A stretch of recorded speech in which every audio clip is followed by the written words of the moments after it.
Hello dear students, आज हम लोग ग्रामर का हमारा कुछ रिवीजन करेंगे।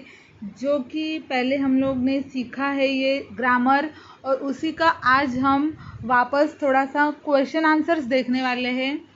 तो हमारा जो ग्रामर का टॉपिक है वो है शब्दांच्या जाती, पार्ट्स ऑफ स्पीच। तो यहाँ पे हमें क्वेश्चन एंड आंसर्स सॉल्व करने हैं आज, और इसके लिए हम जो ग्रामर के हमारे पहले के नोट्स है, वीडियोस है, उसको फॉलो करना है, और ये जो क्वेश्चन और आंसर्स है वो कंप्लीट करना है। तो पहला क्वेश्चन है, तख्ता पूर्ण करा, कंप्लीट द चार्ट। विकारी शब्दांच्या जाती और अविकारी शब्दांच्या जाती। तो देखो, हमने ग्रामर में पार्ट्स ऑफ स्पीच सीखे हैं, और टोटल पार्ट्स ऑफ स्पीच कितने हैं? तो 8 है। तो आपको उसके ही नाम लिखने हैं। तो मैंने आपको आंसर्स भी लिख के दिए हैं। तो टोटल शब्दांच्या जाति कितने हैं? नीचे इसके मैंने आंसर्स भी आपको दिए। तो टोटल विकारी शब्दांच्या जाति 4 है। वो है नाम, सर्वनाम, विशेषण और क्रियापद। और अविकारी शब्दांच्या जाति भी 4 है। वो है क्रिया विशेषण अव्यय, शब्दयोगी अव्यय, उभयान्वयी अव्यय और केवल प्रयोगी अव्यय। तो इस प्रकार टोटल हमारे पार्ट्स ऑफ स्पीच कितने हैं? 8 है। ये 4 और ये 4 विकारी और अविकारी। तो यहाँ पे हमें यहाँ पे यही लिखना है, नाम, सर्वनाम, क्रियापद, विशेषण, शब्दयोगी अव्यय, उभयान्वयी अव्यय के जो भी है वो 4 हमें लिखने हैं। नेक्स्ट क्वेश्चन है, पुढील वाक्यातील अधोरेखित शब्दांच्या जाती ओळखा। Identify the parts of speech. अब हमने पार्ट्स ऑफ स्पीच के प्रकार देखे थे, अब हमें वो पहचानने हैं कि कौन से हमें पार्ट्स ऑफ स्पीच दिए गए हैं। तो हमें सेंटेंस में क्या है, ये क्या है, इसको पहचानना है। अंडरलाइन वर्ड जो है वो क्या है? पतंग आकाशात उड़तो, ये क्या है? उड़तो क्या है? End of the sentence, sentence के एंड में क्या होता है? उसको बोलते हैं क्रियापद। तो ये क्या है? क्रियापद है, इसलिए इसका आंसर है क्रियापद। तो वाक्य को जो पूर्ण करता है, जो वाक्य को कंप्लीट करता है, सेंटेंस को कंप्लीट करता है, उसको हम क्रियापद बोलते हैं, और इसीलिए यहाँ पर हम लिखेंगे क्रियापद। सेकंड है, आपण सारे खेळूया। अब अंडरलाइन वर्ड है आपण, तो आपण क्या है? सर्वनाम। हमने नाम, सर्वनाम सीखे हैं। नाम भी आपको पता है, और नाम की जगह पे जो वर्ड यूज होता है उसको हम बोलते हैं सर्वनाम। तो ये आपण क्या है? सर्वनाम। तो आपको इस बॉक्स में लिखना है सर्वनाम। नेक्स्ट है, हिरवे पान छान आहे। हिरवे पान, अब जो पान है वो कैसा है? ग्रीन है। तो वो क्या है? पान के लिए, मतलब पत्ते के लिए हमने विशेषण यूज किया है। तो पान कैसा है? ग्रीन। पत्ता कैसा है? ग्रीन। तो हिरवे पान छान आहे। तो हिरवे क्या हो गया? विशेषण, क्योंकि ये नाम के बारे में कुछ विशेष माहिती बता रहा है, मतलब कुछ इंफॉर्मेशन हमें बता रहा है, और इसलिए वो क्या है? विशेषण। रमेश हुशार आहे। अब ये तो सभी को पता है कि रमेश क्या है? नाम। तो रमेश क्या है? नाम है, और इसलिए हमें रमेश के आगे क्या लिखना है? नाम। तो देखिए, पहला क्या था? उड़तो क्या था? क्रियापद। आपण सर्वनाम, हिरवे विशेषण, और रमेश नाम। तो यही पार्ट्स ऑफ स्पीच। लेकिन ये पार्ट्स ऑफ स्पीच कौन से है? विकारी। विकारी शब्दांच्या जाती, नाम, सर्वनाम, क्रियापद और विशेषण। ये यहाँ पर इसके क्वेश्चंस है। अब हम देखेंगे नेक्स्ट क्वेश्चन, क्वेश्चन नंबर 3, कंसातील सूचनांप्रमाणे उत्तरे लिहा। Do as directed. फर्स्ट है, जो हमें ब्रैकेट में बताया है उस प्रकार से हमको ये करना है। जो भी उन्होंने करने बोला है वो हमें करना है। तो फर्स्ट क्वेश्चन है, मला जायलाच हवे। अब हमें यहाँ पे सर्वनाम को पहचानना है। मला जायलाच हवे, मुझे जाना ही पड़ेगा। तो मला ये क्या है? सर्वनाम। तो यहाँ पे हम लिखेंगे मला, ये सर्वनाम, क्योंकि वो नाम की जगह पे यूज हुआ है। देखो मला। सेकंड है जाईन मी कधीतरी दुकानात। अब क्रियापद हमें पहचानना है। क्रियापद कब होता है? जो सेंटेंस को कंप्लीट करता है उसको हम बोलते हैं क्रियापद। तो इसमें जाईन मी कधीतरी दुकानात, तो इसमें आपको क्या लग रहा है कि कौन सा क्रियापद है? तो देखो क्रियापद ऐसा नहीं है कि एंड में ही आता है। दुकान तो क्या है? वस्तु है, मतलब स्टोर का नाम है। और कधीतरी मी तो सर्वनाम है। तो जाइन मतलब उन्होंने जो क्रियापद है वो हमें पहले ही दे दिया है। वो सेंटेंस में आखिरी में होता है, लेकिन यहाँ पे ये क्रियापद फर्स्ट है और इसलिए क्रियापद कौन सा है? जाईन। पाऊस पडला म्हणून शेत पिकले। अव्ययाचा प्रकार ओळखा। अब यहाँ पे हमें पाऊस पडला और शेत पिकले ऐसे दो सेंटेंस है और दो सेंटेंस को म्हणून से जॉइन किया है और इसलिए म्हणून क्या है? उभयान्वयी अव्यय है, क्योंकि इसने दोनों सेंटेंस को जोड़ा है, इसलिए क्या है? उभयान्वयी अव्यय है। और अव्यय का कौन सा प्रकार है? उभयान्वयी अव्यय। फोर्थ है इकडे खूप गर्दी आहे। प्रत्येक शब्दाची जात ओळखा। हर एक वर्ड का क्या लिखना है? जात। मतलब देखो इकडे, खूब, गर्दी, ये हर एक वर्ड का एक्सप्लेनेशन करना है। तो देखिए इकडे क्या है? क्रिया विशेषण अव्यय है। क्रिया के बारे में बता रहा है कि इधर बहुत गर्दी है, तो इकडे ये है क्रिया विशेषण अव्यय। खूब क्या है? विशेषण, मतलब किसी वस्तु के बारे में वो विशेष जानकारी दे रहा है। तो खूब मतलब बहुत ज़्यादा गर्दी है, इसलिए वो विशेषण है। गर्दी नाम है और आहे क्रियापद है। तो आपको हर एक वर्ड की पार्ट्स ऑफ स्पीच आपको लिखने आना चाहिए। तो जैसे कि देखो इकडे खूब गर्दी है, इकडे क्या था? क्रिया विशेषण अव्यय। खूब क्या था? विशेषण। गर्दी नाम और आहे क्रियापद। तो इस प्रकार हर एक वर्ड का हमको एक्सप्लेनेशन लिखना है। नदी जवळ देऊळ आहे। नदी जवळ देऊळ आहे, तो ये कौन सा अव्यय है? जवळ। नदी के पास मंदिर है, तो ये शब्दयोगी जवळ यूज हुआ है। जो जोड़ के शब्द होता है नाम के साथ वो होता है शब्दयोगी अव्यय। तो नदी जवळ क्या है? शब्दयोगी अव्यय। चित्र छान आहे। अब विशेषण ओळखा। विशेषण क्या है? चित्र छान, पिक्चर कैसा है? अच्छा है। तो छान क्या है? विशेषण। देखिए यहाँ पे हम आंसर छान।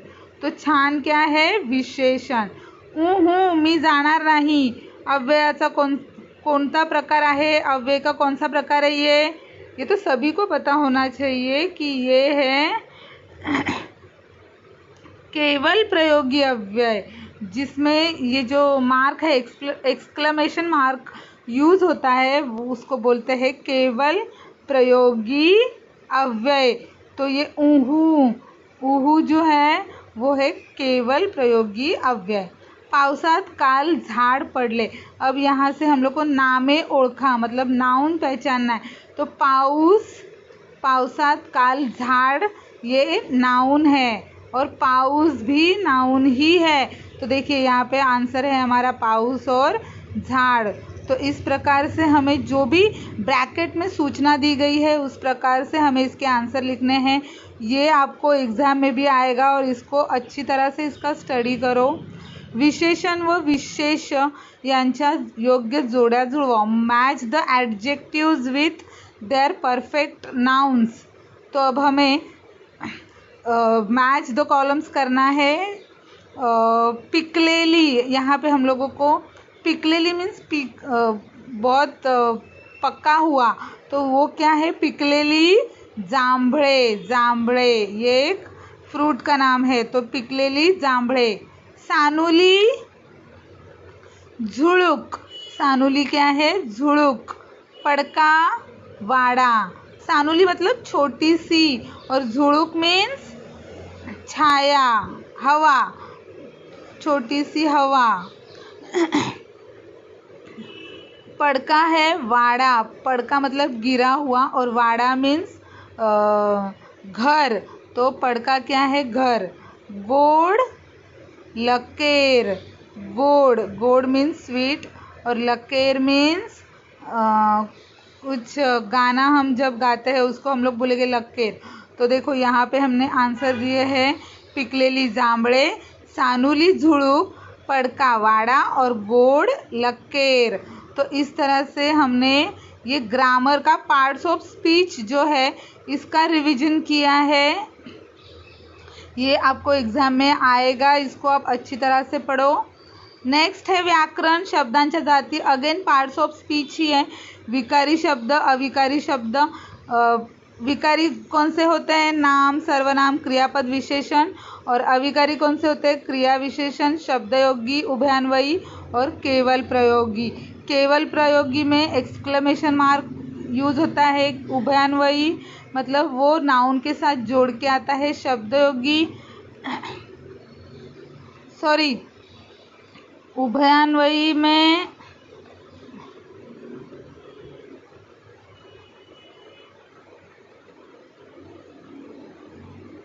नहीं, ये शब्दयोगी में जोड़ के आता है।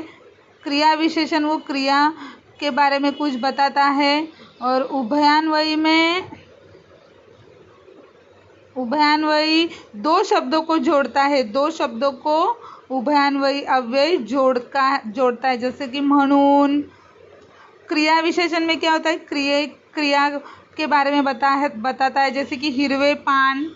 विशेषण होता है वो उसके साथ ग्रीन लीव्स, तो वो हो गया क्रिया विशेषण अव्यय। शब्दयोगी मतलब नदी, जवळ।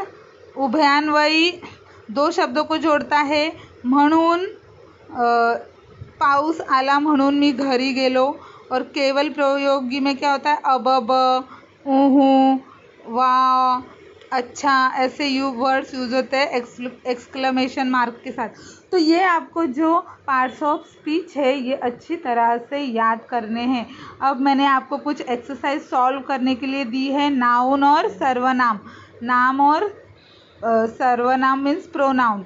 तो आपको यहाँ पे कुछ एग्जाम्पल दिए हैं, आपको ये सॉल्व करने हैं होमवर्क के तौर पे।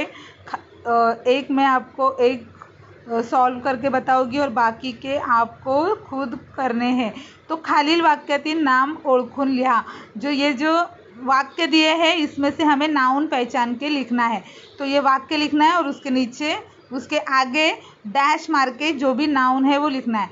एका गावात दीनदयाळ नावाचा एक शेतकरी होता। तो यहाँ पे कौन सा नाउन है बच्चों? तो यहाँ पे दीनदयाळ ये नाउन है और शेतकरी भी नाउन ही है। सरिता आनंदित झाली, तो सरिता क्या है? नाउन है। ये हम लोग इसका फटाफट मैं आपको बताती हूँ और ये आपको लेकिन खुद ही लिखना है, मैंने इसके आंसर लिख के नहीं दिए हैं। हिमालय उंच पर्वत आहे, तो यहाँ पे हिमालय नाउन है और पर्वत भी नाउन ही है। दिल्ली भारताची राजधानी आहे, तो दिल्ली और भारत ये दोनों ही क्या है? नाउन है। झांसी है मध्य प्रदेशातील एक गाव, झांसी और मध्य प्रदेश ये दोनों ही नाउन है और गांव भी नाउन ही है। खट्याळ वारा सळसळ करी, तो वारा ये क्या है? नाउन। भाकरी सहजासहजी मिळत नाही, भाकरी ये नाउन है। चिमनीने घरटे बांधले आहे, तो चिमनी और घरटे ये क्या है? दोनों ही नाउन है। पावसाच्या पडतात सरीवर सरी, पाऊस ये नाउन है और सरी नाउन नहीं है। मासोळीला हवे तळभर पाणी, मासोळी ये क्या है? नाउन है और पानी भी नाउन है। अब हमें सर्वनाम पहचानना है, मतलब प्रोनाउन। खालील वाक्यातील सर्वनामे ओळखून लिहा। आपली शाळा सोडून त्याला खूप काम करावे लागेल, यहाँ पे सर्वनाम कौन सा है बच्चों? तो आपली और त्याला। माझा उपदेश फक्त तूच आचरणात आणला आहेस, माझा और तूच ये दोनों ही यहाँ पे सर्वनाम आहे. मग तो त्या दगडावर पाय ठेवून गेला. यहाँ पे तो और त्या ये दोनों ही सर्वनाम है. आम्हाला घरी जायची परवानगी द्या. आम्हाला ये इसमें सर्वनाम है. कृपया आपण त्यात लक्ष घालावे. आपण ये सर्वनाम है. या पदावर पोहोचण्यापूर्वी मी खेड्यात गुरे राखीत होतो. मतलब इस पद पे पहुंचने से पहले मैं क्या करता था, गांव में जानवर संभालता था. तो या पदावर पोहोचण्यापूर्वी मी क्या है, सर्वनाम है. याची कल्पना आहे काय तुला, तो यहाँ पे कौन सा सर्वनाम है, तुला. तुझ्या संगती सदा राहावे, तो यहाँ पे सर्वनाम है तुझा. पुरे मला माझे पोट भरलं.